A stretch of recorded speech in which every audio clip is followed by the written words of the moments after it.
प्रेरणादायक कहानी। राजा के यहाँ बुद्ध का जन्म हुआ। पिता ने ज्योतिषियों को बुलाकर भविष्यवाणी की। उन्होंने कहा, या तो यह सम्राट होगा या साधु होगा।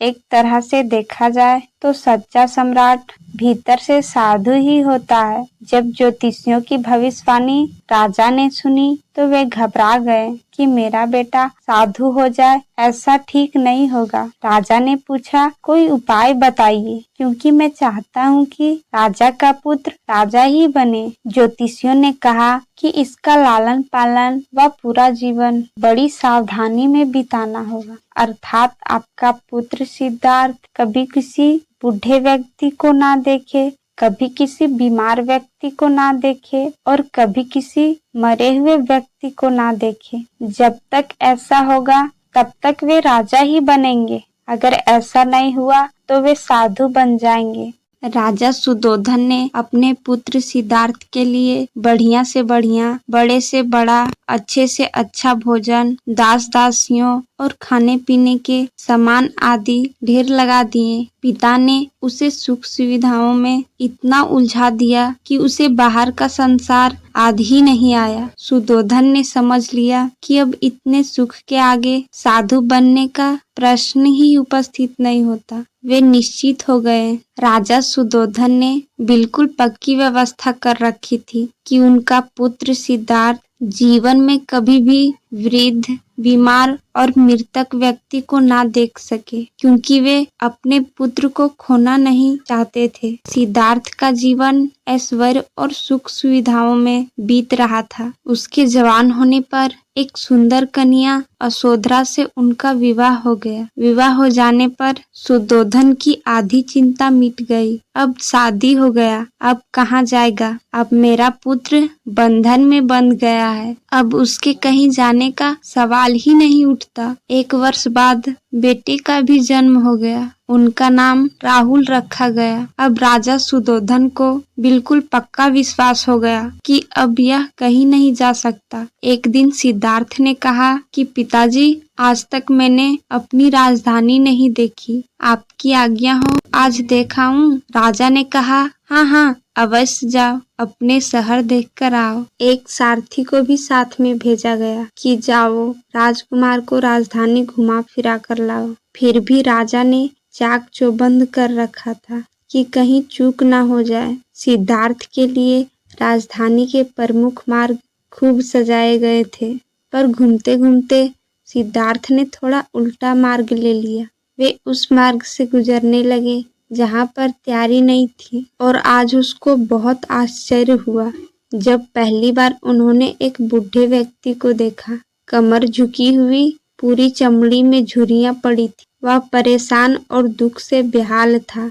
उसकी चाल बहुत धीमी थी। बूढ़े की झुकी हुई कमर को देखकर सिद्धार्थ को एक झटका लगा और सारथी से उन्होंने कहा, क्या एक दिन मैं भी बूढ़ा हो जाऊंगा? सारथी ने कहा, हाँ राजकुमार, हर व्यक्ति के जीवन में 3 अवस्थाएं आती है, बचपना, जवानी और बुढ़ापा।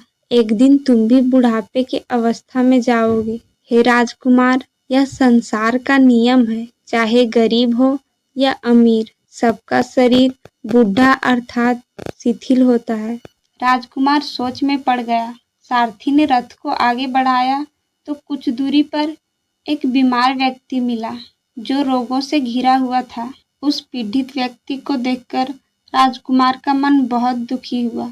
राजकुमार ने पूछा, इसको क्या हुआ है? सारथी ने कहा, यह व्यक्ति बीमार है, इसलिए यह कर्रा रहा है। इस संसार में दुख और सुख दोनों है। यह अपने अपने भाग्य की बात है कि कोई दुखी है और कोई सुखी है।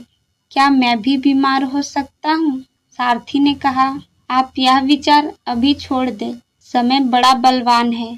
ये सारी बातों कर्मों पर निर्भर करती है। चाहे राजा हो या रंक, सुख दुख सब पर आते हैं। अगर शरीर में कोई रोग आना है तो वह आएगा। यह सब सुनकर राजकुमार सोच में पड़ गया।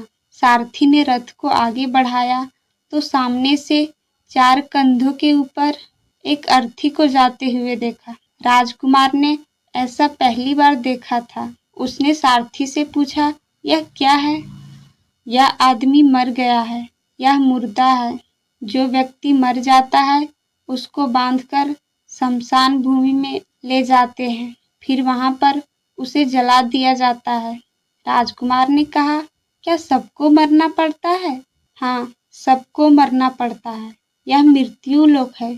जो जन्म लेता है उसे कभी न कभी अवश्य मरना पड़ता है। इसका मतलब यह हुआ कि ठीक इसी तरह से एक दिन मुझे भी मरना पड़ेगा। मेरी देह भी मुर्दा होगी और मुझको भी 4 कंधों पर उठाकर ले जाया जाएगा। मुझे भी ऐसे ही रस्सियों से बांधा जाएगा। मेरे भी आगे पीछे घर के सदस्य रोएंगे, तड़पेंगे और जिस संसार को मैंने इकट्ठा किया है वह सारा का सारा मुझसे छूट जाएगा। इसका मतलब यह हुआ कि क्या एक दिन मैं भी मर जाऊंगा? क्या एक दिन असोधरा भी मर जाएगी? क्या एक दिन राहुल भी मर जाएगा? सारथी ने कहा, हाँ राजकुमार, एक दिन मैं भी मर जाऊंगा। आप भी मरेंगे, असोधरा भी मरेगी और राहुल भी मरेगा, क्योंकि यह सब मरने के लिए ही पैदा हुए हैं। उस रात सिद्धार्थ सो ना सके।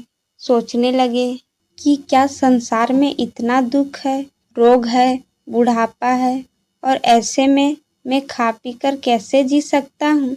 नहीं नहीं, ऐसा मुझसे नहीं हो सकता है।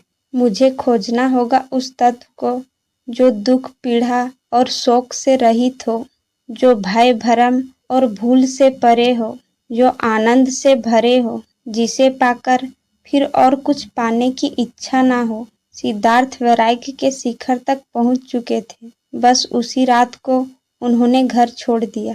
सारथी से कहा कि नगर की सीमा से दूर ले चलो। नगर के बाहर पहुंचकर सारथी को लौटा दिया। फिर कई दिनों तक वन में चले गए। एक घने पीपल के वृक्ष के नीचे आसन लगाकर ध्यान में लीन हो गए।